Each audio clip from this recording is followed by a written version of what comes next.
올해 2022년 11월부터 편의점, 슈퍼마켓에서 일회용 비닐봉투의 사용이 금지됩니다. 음식점에서는 종이컵이나 플라스틱 빨대 등 일회용품의 무상 제공 또한 금지된다고 하는데요. 오늘의 흥미로운 이야기는 알고 보니 불법인 것들 탑3입니다.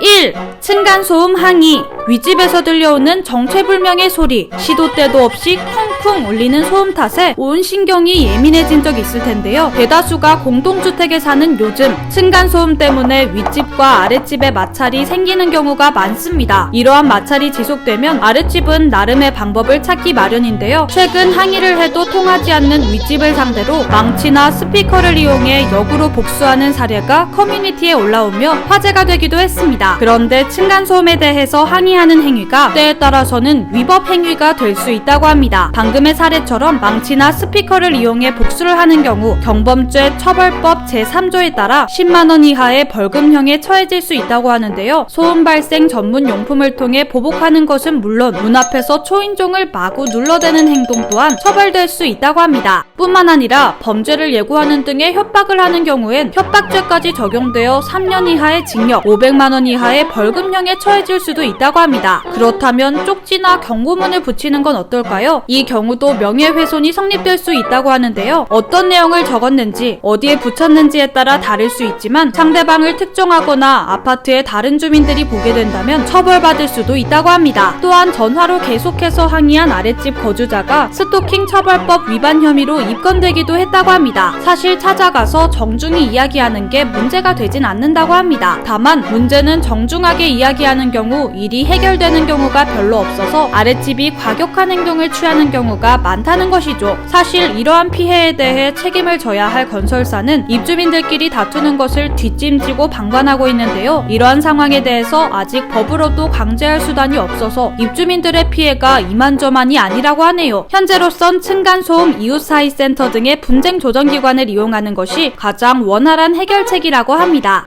2. 반려동물 안고 운전하기. 종종 도로에서 보이는 운전석 창문으로 고개를 빼꼼 내밀고 있는 강아지들. 견주와 신나는 드라이브를 즐기고 있는 것처럼 보이는데요. 하지만 모든 운전자는 동물을 안고 운전해서는 안 됩니다. 라고 도로교통법에도 명시되어 있는데요. 위반할 경우 승용차 기준 범칙금 4만원이, 승합차는 5만원이 부과됩니다. 교통사고가 날 경우 과실 비중도 더 높아진다고 하네요. 많은 전문가들이 반려동물을 안고 운전하는 것은 만취 상태와 같다고 했고, 한 도로교통공단 관계자는 눈을 감은 채 운전하는 것과 같다고 말하기도 했습니다. 반려동물이 운전자의 시선을 분산시켜 전방 주시를 방해할 수 있고 돌발 행동 등으로 인해 핸들 조작에도 문제가 생길 수 있기 때문에 반려동물은 꼭 이동식 장이나 전용 안전벨트를 착용시킨 후 뒷자리에 두시길 바랍니다. 3. 잘못 배달된 택배를 연 경우. 택배를 기다리는 일은 참 설레는데요. 너무 반가운 나머지 간혹 택배의 이름도 확인하지 않고 뜯어보는 경우도 있습니다. 그런데 이런 행위가 위법이었다는 거 알고 계셨나요? 비밀장치라고 명시되어 있는 부분은 테이프로 감싼 택배가 포함된다고 합니다. 또한 남의 택배 상자를 뜯은 후 그것을 갖거나 사용하기라도 하면 형법상 절도죄나 점유이탈물 횡령죄가 될 수도 있다고 하는데요. 때문에 이런 점을 악용한 택배 사기도 빈번하게 일어나고 있습니다. 분명 주소는 맞는데 누구도 시킨 적이 없는 낯선 택배 상자를 받아본 적이 있으신가요? 만약 그렇다면 보이스피싱범들이 보낸 신종 사기일 확률이 높습니다. 만약 택배 상자를 뜯거나 할 경우에는 해당 형법을 들먹이며 협박을 하기도 하는데요. 이에 겁먹은 피해자들에게 합의금을 뜯어내는 방식인 것이죠. 또 다른 경우는 택배 주인을 찾아주기 위해 전화를 하게끔 유도해서 이름, 성별, 전화번호 등의 개인정보를 캐내어 다른 범죄에 활용하기도 한다고 합니다. 그렇기 때문에 택배가 왔을 때 수취인을 꼭 확인해보시고 만약 잘못 배송된 택배라면 바로 택배사에 연락해 반송 처리해 주셔야 합니다. 만약 실수로 택배를 뜯어서 문제가 생긴 경우에는 택배를 뜯은 사람의 고의성 여부가 중요하다고 합니다. 택배가 잘못 배송되었다는 사실을 인지하지 못했다는 점을 충분히 입증해야 한다고 하니 무료 상담이라도 변호사와 이야기를 꼭 나눠보는 것을 권해드립니다. 오늘의 이야기 흥미로우셨다면 구독과 좋아요 부탁드려요. 그럼 저는 다음에 더 흥미로운 이야기로 찾아뵐게요.